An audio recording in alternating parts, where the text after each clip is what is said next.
Anderson Cooper 360. CNN weeknights at 8 and 10 Eastern. Keeping them honest in Egypt, where dozens are dead, hundreds injured after a weekend of bloodshed. It's the worst violence in Egypt since the uprising 8 months ago that toppled President Hosni Mubarak. All the talk of a peaceful transition, just talk at this point. Look at this. This is the reality in the new Egypt. Too similar to the old. Military tanks right there running over people Sunday night.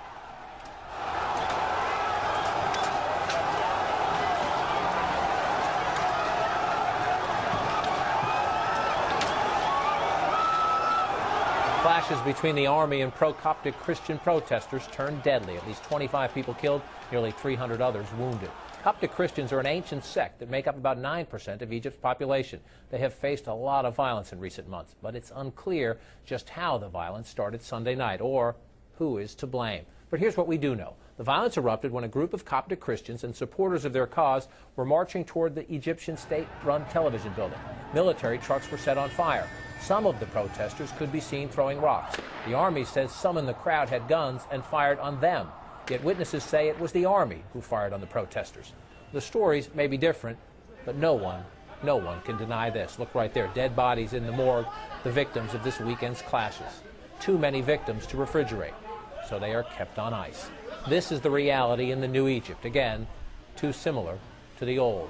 Once again, the government has imposed a curfew from 2 a.m. to 7 a.m., and people of Egypt still under emergency law, one of the main frustrations they protested back about 8 months ago. And the military is not turning the government over to civilians, as it promised to do. Gone are celebrations back in February. You'll likely remember this was the mood. Look at that back then, people taking to the streets, climbing up on tanks, joyous the Mubarak regime was history. After weeks of protest in Cairo's Liberation Square, the people of Egypt were facing a new day, new hopes, new dreams. Gone, they thought, were the armored personnel vehicles running over people. You remember this?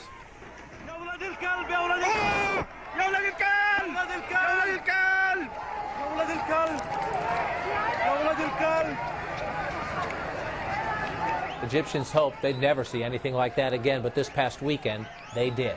And just like during the uprising earlier this year, video is surfacing on YouTube. Now, we can't independently verify these videos, but we think it's important the world sees what's reportedly going on. We found this video on YouTube. It was recorded last week. Allegedly shows several members of the Egyptian army repeatedly hitting an Egyptian Christian.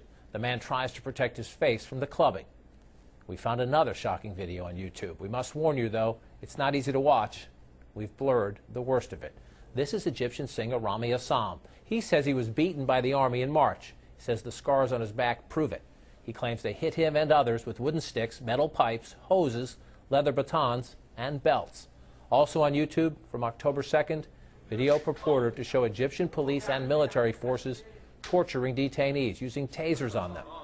Men who aren't showing any aggression, yet they are tasered, slapped. Again, this is the reality in the new Egypt, too similar to the old. Here at home, the White House says now is the time for restraint on all sides so Egyptians can move forward together and forge a strong and united Egypt. Just last week, Defense Secretary Leon Panetta visited Egypt and said he had full confidence in the country and its people. He also had this message. It's extremely important for the stability of this region that Egypt be able to develop a strong democracy for the future and meet the aspirations of the Egyptian people.